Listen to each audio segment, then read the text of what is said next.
The definition of autism is wrong. It isn't a disorder defined by communication deficits, even though that's exactly what the DSM-5 criteria says for autism. Nope. According to one theory of autism, there isn't even an issue with communication for many verbal autistic people. It's all just a big misunderstanding that has been blamed on autistics for years, but based on one key bias, that the only normal way to communicate is to do it like non-autistics. And if you ask Dr. Damian Milton, or many autistics, including this guy, that is most definitely not the only way or most effective way to communicate for autistic people. In this video, I'm going to share why this isn't just an issue for autistics. It's for anyone who claims to care about marginalized groups, social justice, or basically anyone who cares about your fellow human beings, and quite possibly friends and family, and who's willing to listen and understand that what you might have learned growing up about the rules of socializing are actually, waiting for it, wrong. Examples of non-autistic social rules. So let's start with some common social norms that are kind of agreed upon, especially in North America where I grew up. Making eye contact. I was taught that making eye contact is a way to show you're listening, a way to show respect, and basically a non-negotiable rule of social exchanges. Also, it was a way to show I was telling the truth and being honest. So, if we're having a conversation, it's basically assumed we'll be facing each other and also looking at one another. Facial expressions. I don't know if this is true for everyone, but after traveling, I've come to learn that especially people from the US are easy to pick out because of how much we smile. We do it when we're uncomfortable and to ease tension, to show we are friendly, to greet others, to show we're approachable, and so on. So when we don't have a facial expression that looks basically cheerful, we get questions like, "Are you okay?" or "Do you not want to be here?"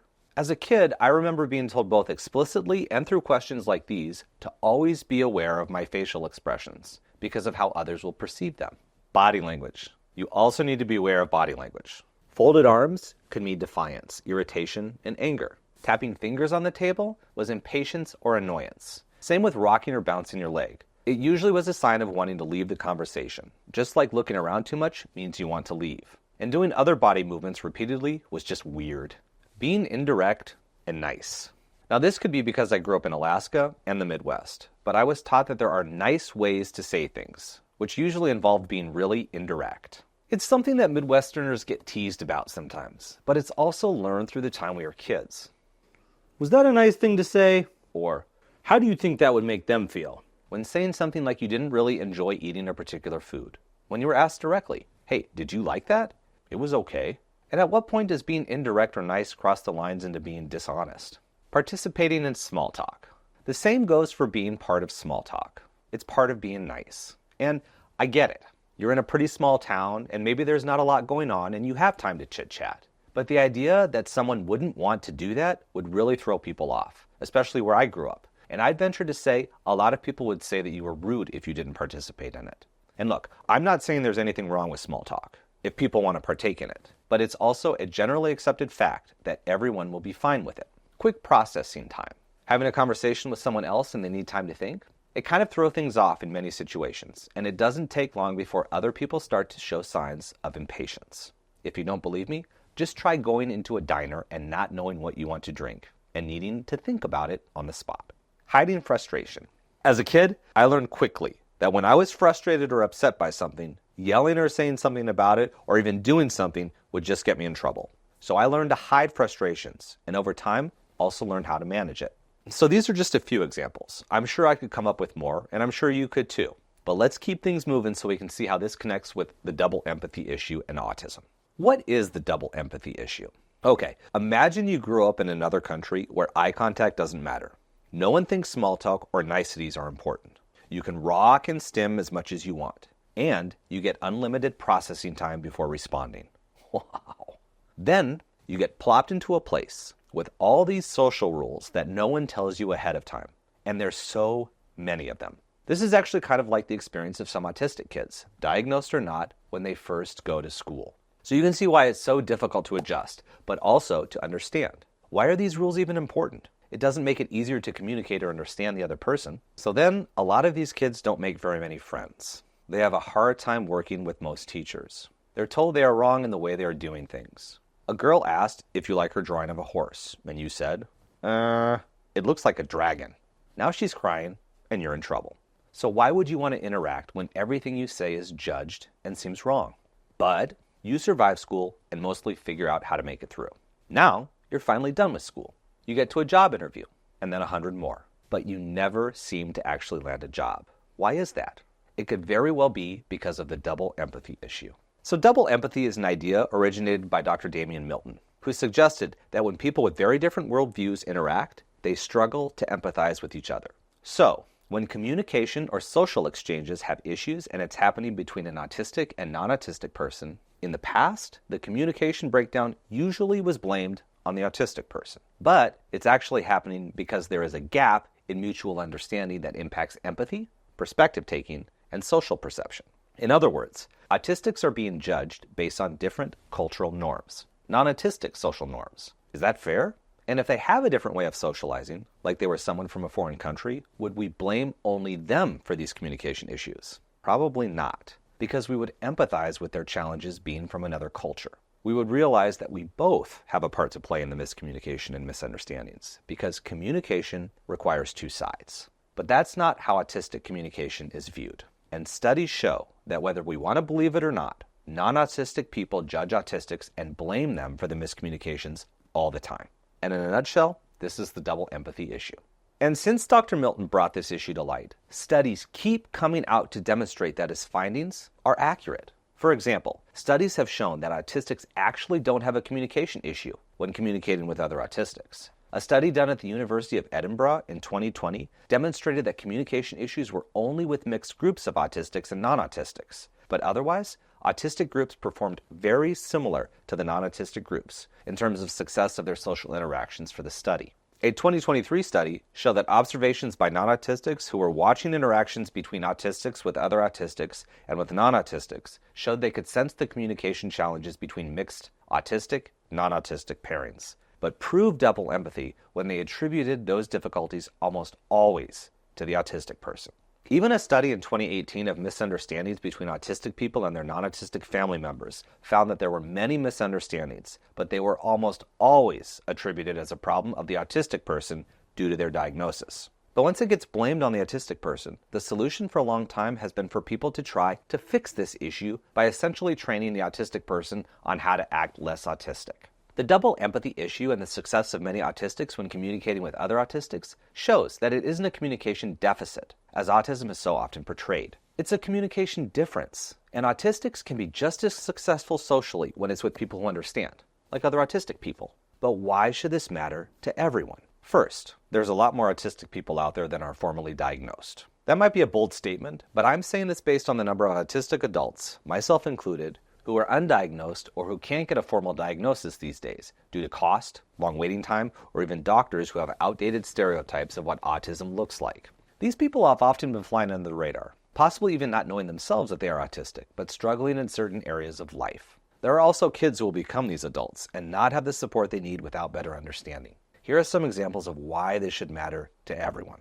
Making friends and having a support network. The world is challenging, but with support, many autistics can be highly successful in life. They can also make and keep friends and have a support network. But with the cards stacked against them, even as kids, without better understanding, it's hard to make and keep friends. And this is probably why many autistics find other autistics as friends. But it also doesn't have to be that limited. Getting a job and keeping it. Multiple studies already show that autistics often have a harder time getting and keeping employment, which is probably why unemployment numbers are quite high for autistics. On a side note, those numbers are also probably a little bit skewed because of the number of undiagnosed autistics out there that are employed but not factored in the numbers due to the changes of the autism criteria back with the DSM-5. But anyways, how much of these issues with employability is because of forcing non-autistic social norms onto autistics? Viewing them as unfriendly with colleagues because they don't want to chat in the break room? Thinking they are hiding something during an interview because they aren't making eye contact? Criminal justice system, especially with police officers, juries, and lawyers. It's actually dangerous to perceive people who don't follow social norms to be hiding something, but that easily can happen in the criminal justice system. For example, juries who watch an autistic person who is obviously in distress because of being in court.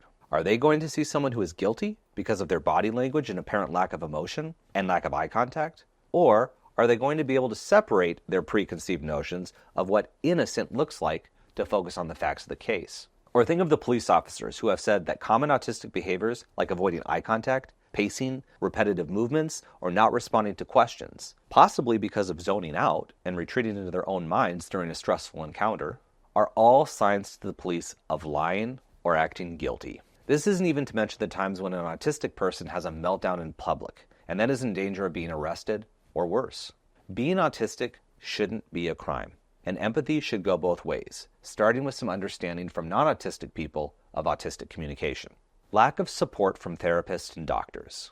A study done in 2019 found that even therapists and doctors had a hard time identifying the feelings and emotional state of autistics because the feelings present themselves differently. That same study found that autistic people are often misperceived as less warm or perceived less favorably than non-autistic people. So, if even the people who are supposed to support and help autistic people are having difficulties interpreting them, doesn't that mean that other people probably shouldn't immediately jump to judge that miscommunications are just because of the autistic person? So in a nutshell, double empathy means that we all have a role to play in improving communication and understanding of autistic people, now and in the future. So let's talk about what we can do. How to help. Stop making so many quick judgments about everyone. Yes, we all know first impressions make an impact, but broaden your thinking to consider that social norms you assumed were correct aren't always the only social norms that exist. For example, making eye contact doesn't always mean someone is listening, but not making eye contact also doesn't mean that they aren't listening. An autistic person might actually listen better without making eye contact. I know I listen a lot better without making eye contact. Also, being awkward might not be the autistic person. Have you considered that your attempts at forcing small talk might be awkward to an autistic person and also completely unnecessary? That doesn't mean don't have conversations. Just know they might look a little different for someone autistic, just like they might if you met someone from another country for the first time. Understand different social norms of autistics. Just like there are cultural differences in social situations, it's the same for autistics. Let's stop blaming the other person for communication challenges. It's not one-sided. So for autistics, this video hopefully can help you be aware that you communicate differently, and making yourself understood might be different, but it is possible. But communication issues aren't all your fault. For non-autistics, hopefully this was a wake-up call that the autistic person isn't the only one with issues communicating. Regardless of how easily understood you might think you are by others, realize that it might not be that way, and it might not always be because of an unwillingness to understand, but an inability due to communication differences. No one side is to blame, which means that working together can improve it. Try different ways to communicate and be open-minded. Something that really helped me and Debbie was for me to say exactly when I didn't understand something she said, and telling her which part didn't make sense, rather than pretending I got it or getting frustrated, and telling her she isn't clear, but not being clear about how she wasn't clear. That doesn't make any sense. Otherwise, she wouldn't know she wasn't clear unless I told her what was confusing. This actually just happened the other day. She asked me what I thought about my brain after sharing a lot of information in this video with me, but I had no idea how to answer that question. So I said, "Debbie, I don't know what you mean." So she clarified. "Did you realize before that your brain was so complicated?" That was a manageable question, so I could answer, "No, I didn't." Then she asked the second part she wanted to know. "Did you know that we communicate so differently?" Again, clear, concise, and even a yes or no question, so I could answer, "Yes, but I didn't know it was our brains. I thought you just liked using long sentences." This made her laugh, and we could continue our conversation. But in the past, I would have given her a vague answer that then led to follow-up questions that might be equally confusing. So it would have kind of just sucked. Or I would just say something like, "Debbie, I don't understand what you're saying. You're not speaking my language." That would frustrate her because she couldn't figure out what that meant either. And it goes both ways. I also say things that aren't clear to her. Like the other day when I thought I was very clear about some potatoes she was cutting when we were making dinner together. I said, "Just cut the potatoes and put them on this side of the pan." Then I pointed to the bag of potatoes. I put a certain amount of oil on the pan that I thought would be kind of a measure of where to put the potatoes. I thought it would be clear to only cut enough potatoes for that side, but she cut way more. So I got frustrated and I said, "You didn't listen to me. I said that side of the pan." But then she responded, "But you said to cut the potatoes," and pointed at the bag, so I thought I was supposed to cut all of them. Okay, fair enough. It's a lot easier to be understanding that we both have room to improve our communication skills when we know we are both trying. Be patient and keep trying. If the other person is important, either because you need or want to communicate with them, then it's worthwhile to tell them and to keep going. You could even share this video as a way to break the ice and let them know, "Hey, I want to be able to communicate with you, but sometimes it's not always going to be smooth sailing. But what do you say we figure it out together?" Communicating with anyone who has different social norms can be challenging, but it can also improve over time with patience and understanding from both sides. So what did you learn, and how have you seen examples of the double empathy issue in your life? Drop your thoughts, ideas, and questions in the comments below.